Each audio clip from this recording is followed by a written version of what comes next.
How do folks? So today we're going to be talking about snakes and basics, so we can call this one Snake 101 or something like that. First thing I want to talk about is actual just basic setups. So things that I would always recommend would be a heat bulb and a ceramic heat bulb at that, over say a light one, because snakes don't really like the lights, they prefer it in a dark sort of cave-like environment. So ceramic heat bulbs are the way forward.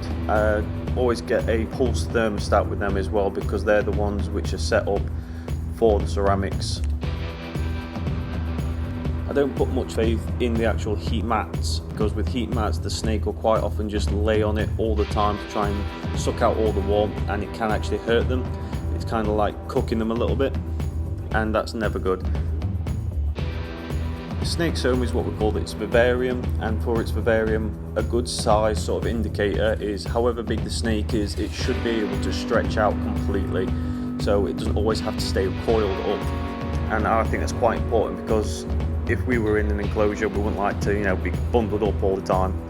Always make sure you know what kind of humidity levels that your snake needs. Some of them require more, like Brazilian rainbow boas, compared to say a western hognose, because they're completely different climates and they need completely different humidity.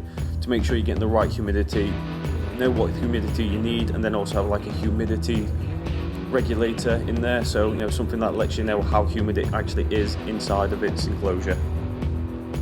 Water dishes. Every snake needs a water dish, every snake needs to be able to get a drink of water, and if you can make the water dish big enough so that the snake can bathe in it as well, that's amazing, because it does help them with the shedding, as well as that if there is ever an issue with the health, they'll usually go into the water dish if they've got mites or something to try and get them off.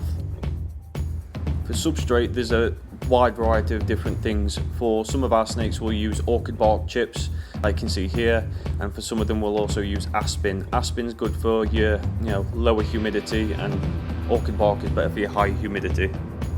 When it comes to things that you should put in the enclosure, besides the obvious water dish and substrate, you also need hides, and hides are good because snakes like to hide. They're opportunistic predators, so they don't actually go out hunting for food, they lay in wait and they wait for the food to come by, and then they'll come out and get it. So hides are great. Always have multiple hides as well, because it gives the snake a little bit more option. For food, all snakes are carnivores and they can mostly eat frozen thawed. Some snakes I know, like venomous ones, they'll quite often only go on to live foods or fresh kill. I'd leave that much more to the advanced people. I know some people who have to do that, and it's a shame, but it needs to be done to keep the snake alive. One good rule of thumb with food size is if you look at the snake's head, or if you look at the fattest part of its body, depending on the snake, that's usually a good indicator of the size of meal that snake should have. And usually feeding is once a week or once every fortnight, and then when they get much older and larger, it's even less often than that.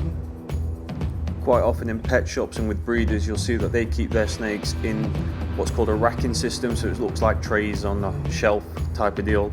For home enclosures, that should never really be an option, because the snake itself, it does like to explore, it does like to go about. Even if it doesn't, it's not a great idea. Those racks are just a temporary thing while they're being sold. Whenever you get a new snake, always make sure to quarantine it first, but before you introduce it into the same room as where all the other snakes are, just in case it does have mites or a virus or anything like that what can be transferred.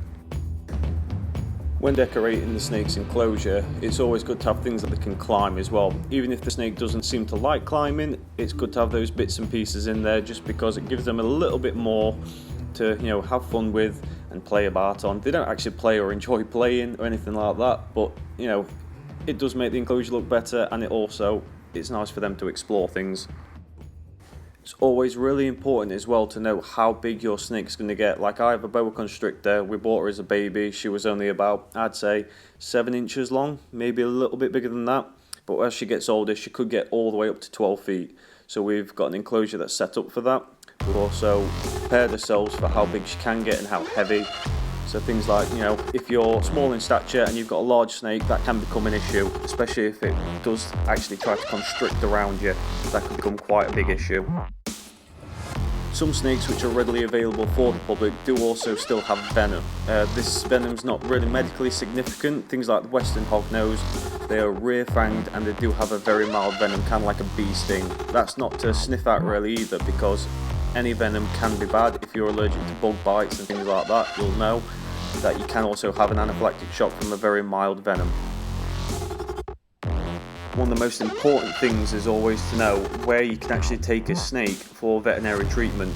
So if your vet doesn't have an exotics department or someone who knows how to handle snakes, that can be a massive issue. We're quite lucky because our vet, they do have someone on the staff there who is well trained with snakes and inverts and things of that nature. But make sure you know where you can take your snake for veterinary treatment if need be. That's all for now. I hope you enjoyed. Make sure to like, share, subscribe and hit the bell notification so you can be updated whenever we release a video. As well as that, we do have some affiliate links in the description if you want to go check them out, and we do also have a Patreon account in case you're feeling extra generous. That's all for now. Bye.